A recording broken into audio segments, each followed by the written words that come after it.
میں 10ویں جماعت میں فیل ہو گیا۔ بڑے بھائی نے غصے میں مجھے گھر سے باہر نکال دیا کہ مفت کی روٹیاں توڑتا ہے۔ میں نے بھی ٹھان لی کہ اب کبھی دوبارہ گھر کا رخ نہیں کروں گا اور کچھ بن کر دکھاؤں گا۔ سالوں گزر گئے، میں اپنی محنت کے بلبوتے پر کامیاب ہو گیا۔ میں ہر ماہ راشن تقسیم کرتا۔ اس دن خود راشن دینے پہنچا تو ایک عورت کو دیکھ کر ٹھٹک گیا، کیونکہ وہ عورت کوئی اور نہیں بلکہ میری بھابھی۔ میرا نام ظہیر ہے۔ ماں باپ کے جانے کے بعد جیسے کسی نے زندگی سے رنگ چھین لیے ہوں۔ ہر چیز پھیکی، ہر بات بے مزہ لگتی تھی، مگر جینا تو تھا، سو جیتا رہا۔ بھائی اور بھابھی کے ساتھ ان کے چھوٹے سے کرائے کے مکان میں رہتا تھا۔ بھائی مزدوری کرتا تھا، صبح سویرے جاتا اور شام کو تھکا ہارا لوٹتا، اور بھابھی سارا دن گھر میں کام کاج کرتی رہتی، مگر غصہ جیسے اس کے وجود کا حصہ بن چکا تھا۔ وہ بات بات پر چڑ جاتی، مجھے اکثر چھوٹی چھوٹی باتوں پر ڈانٹ دیتی، اور بھائی اس کی ہر بات میں ہاں ملاتا۔ اس دن کی بات آج بھی میری یادداشت کے دریچوں میں تر و تازہ ہے، جیسے کل ہی کی بات ہو۔ بھابھی نے بریانی بنائی تھی، پورے گھر میں خوشبو پھیلی ہوئی تھی۔ میں بھوک سے بے حال ہو رہا تھا۔ جیسے ہی دسترخوان بچھایا گیا اور سب کھانے لگے، میں نے کہا، بھابھی بریانی بہت مزیدار بنی ہے، تھوڑی اور ملے گی؟ تو اس نے چاولوں کی ایک پلیٹ میرے سامنے رکھ دی۔ میں نے خوش ہو کر کہا، بھابھی ذرا سی بوٹی بھی ڈال دیں پلیٹ میں۔ تو جیسے آسمان ٹوٹ پڑا، اس کے تیور ایک دم سے بدل گئے۔ کہنے لگی، اگر بوٹی کھانی ہے تو جا کے خود کماؤ، ساری بوٹیاں تمہارے بھائی کے لیے رکھی ہیں جو صبح سے شام تک دھوپ میں مزدوری کرتا ہے۔ تم تو گھر بیٹھے مفت کی روٹیاں توڑ رہے ہو، تمہیں چاول مل رہے ہیں، اسی پر شکر کرو، ویسے بھی تم ان کے بھی حقدار نہیں ہو۔ اس کی آواز میں ایسا طنز تھا کہ میرا دل اندر سے ٹوٹ گیا۔ میں ساکت بیٹھا اسے دیکھتا رہا۔ اس کے لہجے کی سختی میرے وجود میں چبھنے لگی۔ بچپن سے جوانی کی طرف بڑھتے قدم رک سے گئے۔ میری بھوک مر گئی تھی۔ پلیٹ میں رکھے چاول بے ذائقہ لگنے لگے۔ میں نے پلیٹ واپس رکھی اور اٹھ کے کمرے میں چلا گیا۔ پیچھے سے اس کی آواز اب بھی آ رہی تھی کہ نخرے دکھانے لگے ہیں، اب دیکھتی ہوں کیسے کھاتے ہو جب کچھ نہیں ملے گا۔ جب شام کو بھائی آیا تو بھابھی نے سارا قصہ اس کے انداز میں سنایا جس میں میرا قصور بڑھا اور اپنا رویہ چھپایا۔ بھائی نے بھی غصے سے میری طرف دیکھا اور کہا، اب تم ضد کرنے لگے ہو، ہر روز نیا تماشا ہوتا ہے، تمہیں ذرا بھی لحاظ نہیں کہ ہم کس مشکل سے گزارا کر رہے ہیں۔ میری آنکھوں میں آنسو آ گئے، دل بھر آیا، مگر آنکھوں سے گرنے سے پہلے ہی انہیں روک لیا، کیونکہ کمزوری دکھانا نہیں چاہتا تھا۔ خود کو سنبھالا اور خاموشی سے بیٹھ گیا۔ دل میں درد تھا، مگر زبان بند تھی۔ اندر ہی اندر ایک جنگ چل رہی تھی۔ سوچ رہا تھا کہ کب تک یہ سب سہتا رہوں گا، کب تک ان کی باتیں سنتا رہوں گا۔ صرف 17 برس کا تھا، ابھی اسکول سے نکلے ہی کچھ عرصہ ہوا تھا۔ ماں باپ کے جانے کے بعد تعلیم بھی چھوٹ گئی، کیونکہ کوئی تھا نہیں جو میری فیس دیتا۔ میرے کپڑے بوسیدہ ہو گئے تھے، جوتے گھس چکے تھے، جیب خالی تھی اور دل بوجھل تھا۔ ایسے میں اگر ایک پلیٹ بریانی میں بوٹی مانگ لی تھی تو کیا جرم کر دیا۔ مجھے وہ دن یاد آ رہا تھا جب میری ماں زندہ تھی تو سب کچھ میرے لیے الگ رکھتی تھی۔ وہ کہتی تھی، ظہیر ابھی بچہ ہے، اسے اچھا کھلاؤ، اچھا پہناؤ۔ میرے لیے سب سے نرم روٹی، سب سے اچھی بوٹی اور سب سے زیادہ پیار ہوتا تھا۔ لیکن آج وہ ماں نہیں اور نہ ہی وہ پیار میری قسمت میں رہا۔ ایک وقت تھا جب میرے لیے چیزیں چن کر رکھی جاتی تھیں، اور آج وہ دن آ گیا تھا کہ میرے حصے کی چیزوں پر بھی سوال اٹھنے لگے۔ بھابھی تو پہلے بھی کچھ نہ کچھ کہتی رہتی تھی، کبھی میری صفائی پر اعتراض، کبھی میرے رہنے پر طنز، کبھی میرے کپڑوں پر بات، لیکن آج دل میں ایک چبھن سی ہو گئی تھی۔ آج کے الفاظ نے کچھ توڑ دیا تھا۔ میرے اندر کوئی امید کی کرن بجھ سی گئی۔ کچھ دیر کمرے میں بیٹھ کر میں چھت کو گھورتا رہا اور پھر باہر نکل کر چھوٹی سی گلی کی نکڑ پر بیٹھ گیا، جہاں اکثر دوست بیٹھ کر باتیں کرتے تھے، مگر آج کسی سے بات کرنے کا دل نہیں تھا۔ سب کچھ سن ہو چکا تھا۔ رات گہری ہو رہی تھی اور میں بس بیٹھا سوچ رہا تھا کہ کب تک ایسے ہی ذلت کی زندگی گزارنی ہے۔ کیا میں سچ میں کچھ نہیں کر سکتا؟ میں بھی کچھ نہیں کما سکتا؟ کیا میری قسمت میں صرف سسکیاں اور تانوں کے سائے ہیں؟ یہ سب سوچتے سوچتے نہ جانے کب میری آنکھ لگ گئی، اور خواب میں نے اپنی ماں کو دیکھا۔ وہ مجھے گلے لگا رہی تھی اور کہہ رہی تھی کہ ظہیر بیٹا، تم ہمت نہ ہارنا، تم کچھ بنو گے، تمہیں تمہارا حق ضرور ملے گا۔ میں نے ماں کے سینے سے لگ کر آنکھیں بند کر لیں، اور جیسے ہی آنکھ کھلی تو آسمان پر صبح کا اجالا پھیل چکا تھا اور دل میں ایک نیا عزم جاگ رہا تھا۔ دن کا وہ وقت میں کبھی بھی بھول نہیں سکتا جب میں زندگی کے سب سے اہم موڑ پر کھڑا تھا اور میرے کندھوں پر کتابوں کا وزن نہیں بلکہ گھر کے کاموں کا بوجھ تھا۔ بھابھی پورا دن مجھ سے گھر کے سارے کام کرواتی، جھاڑو، برتن، کپڑے، پانی بھرنے سے لے کر مہمانوں کی آؤ بھگت تک سب کچھ میں ہی کرتا تھا، اور یہ سب کچھ میرے بھائی کے علم میں بھی تھا، مگر وہ ہمیشہ آنکھیں چرا لیتا کہ شاید اس کے نزدیک میرا وجود صرف ایک نوکر سے زیادہ کچھ نہ تھا۔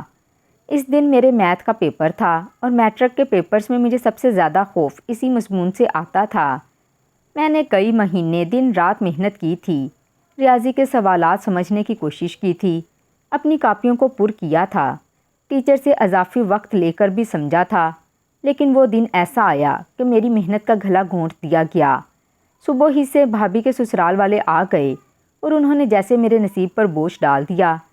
کبھی آلو لینے بازار بھیجتی تو کبھی چینی ختم ہو جاتی، کبھی دودھ کا کہہ دیتی، کبھی گوشت کا۔ مہمان آئے ہیں بھائی، خاطر مدارت تو کرنی ہے۔ اور جب میں نے کہا کہ میرا پیپر ہے تو وہ طنزیہ مسکرا کے کہنے لگی کہ پڑھ لکھ کے تم نے کون سا افسر بن جانا ہے، جا کے کام کرو، کتابیں بعد میں بھی دیکھی جا سکتی ہیں۔ ایک تو گھر میں مفت کھاتے ہو، اوپر سے کام سے بھی انکار کرتے ہو۔ یہ سن کر میرا دل ٹوٹ گیا اور میں خاموشی سے باہر نکل گیا۔ ایک کے بعد ایک کام اور ایک کے بعد ایک جھڑکیاں برداشت کرتے کرتے شام ہو گئی۔ مہمان چلے گئے تو گھر میں جیسے کچرے کا ڈھیر لگ گیا تھا۔ برتنوں کے انبار اور جگہ جگہ پھیلی چیزیں میں نے ہی سمیٹیں، اور جب ہر چیز صاف ہو گئی تو گھڑی 10 بجا رہی تھی۔ میں نے سوچا کہ اب رات کو پڑھ لوں گا کیونکہ پیپر اگلے دن تھا، مگر جیسے ہی کتاب کھولی تو نیند نے مجھ پر ایسا حملہ کیا کہ میں کتاب پر سر رکھے ہی سو گیا۔ صبح آنکھ کھلی تو دل میں عجیب بے چینی تھی، جیسے کچھ بھول گیا ہوں، جیسے کوئی تیاری نہیں ہوئی، جیسے میری محنت پانی میں بہہ گئی ہو۔ پیپر دینے گیا تو دماغ خالی تھا، سوالات جو رٹے تھے وہ بھی ذہن سے اتر چکے تھے، ہاتھ کانپ رہے تھے اور وقت کم پڑ رہا تھا۔ جب پرچہ جمع کروایا تو دل میں ایک انجانی سی ہار کا احساس تھا، اور وہی ہوا جس کا خوف تھا۔ رزلٹ کے دن جب نتیجہ ہاتھ میں آیا تو آنکھیں نم ہو گئیں۔ میرے تمام مضامین میں نمبر اچھے تھے، لیکن میتھ میں فیل ہو گیا اور میٹرک کا نتیجہ خراب ہو گیا۔ گھر پہنچا تو بھابھی کے چہرے پر طنز کی چھیٹ تھی۔ وہ کہنے لگی، دیکھا میٹرک بھی نہیں ہو سکا، دن رات کتابیں گود میں رکھ کے بیٹھنے سے کچھ نہیں ہوتا۔ بھائی نے بھی موقع ہاتھ سے جانے نہ دیا اور غصے سے مجھے بازو سے پکڑ کر دروازے سے باہر دھکیل دیا اور کہا کہ کام کاج کا 2.5 من اناج پڑا رہتا ہے اور تم بیکار بیٹھے ہو۔ تمہاری ناکامی نے ہمارا سر شرم سے جھکا دیا ہے۔ ان کی باتوں سے میرا دل خون کے آنسو رو رہا تھا اور میں چپ چاپ گلی کے نکڑ پر آ کر بیٹھ گیا۔ سوچ رہا تھا کہ کیا میں سچ میں ہی نکما ہوں؟ کیا میں سچ میں کچھ نہیں کر سکتا؟ کیا میری زندگی بس ان کے تانوں اور جھڑکیوں کے لیے ہی بنی ہے؟ اسی دوران بھائی کی باتیں میرے کانوں میں گونجتی رہیں کہ ویسے بھی 2 دن بعد منہ اٹھا کے آ جانا ہے، لیکن دل نے فیصلہ کر لیا کہ اب میں واپس نہیں جاؤں گا۔ گھر میں ذلت اٹھانے سے بہتر ہے کہ باہر جا کے ہی ذلت برداشت کی جائے، لیکن خودداری کے ساتھ جیا جائے۔ اس رات میں نے خود سے وعدہ کیا کہ اب میں محنت کروں گا، کسی کے سامنے ہاتھ نہیں پھیلاؤں گا، کسی کے رحم و کرم پر نہیں جیوں گا۔ اگلی صبح میں نے قریبی ورک شاپ کا رخ کیا اور مالک سے کہا مجھے کام چاہیے، چاہے صفائی کا ہو یا اوزار پکڑانے کا۔ شروع میں انہوں نے حیرت سے دیکھا کہ اتنا کم عمر لڑکا کام کرے گا، لیکن پھر مجھے کام پر رکھ لیا۔ صفائی، برتن، جھاڑو، اوزار دھونا سب کچھ کرتا رہا۔ چھوٹے بچوں جیسے کاموں سے شروعات کی۔ شام کو مزدوری ملی تو دل میں خوشی کی ایک چمک سی تھی۔ پہلی دفعہ اپنی محنت کی کمائی ہاتھ میں آئی تو ایسا لگا جیسے میں نے دنیا فتح کر لی ہو۔ وہ چند 100 روپے میرے خوابوں کی تعبیر تھے۔ میں نے وہ رقم جیب میں رکھی اور چپکے سے ایک چھوٹا سا نوٹ بک خریدا جس پر میں نے دن رات اپنا حساب لکھنا شروع کیا۔ میں دن میں ورک شاپ جاتا، شام کو کسی چائے کے ہوٹل پر برتن دھوتا اور رات کو جب سب سو جاتے تو میں اسٹریٹ لائٹ کے نیچے بیٹھ کر کتاب کھولتا، کیونکہ میرے خواب ابھی مرے نہیں تھے۔ میں جانتا تھا کہ فیل ہونے سے انسان ناکام نہیں ہوتا، بلکہ ہار مان لینے سے ہوتا ہے۔ اسی جذبے کے ساتھ میں نے پڑھائی جاری رکھی، خالی کاپیاں بھریں، خود ہی سوالات کے جواب تلاش کیے اور جو نہ سمجھ آتے انہیں دوبارہ پڑھتا۔ کچھ مہینوں بعد میں نے ورک شاپ پر تھوڑا سا کام سیکھ لیا اور وہاں کے استاد نے میری محنت دیکھ کر میری تنخواہ بڑھا دی۔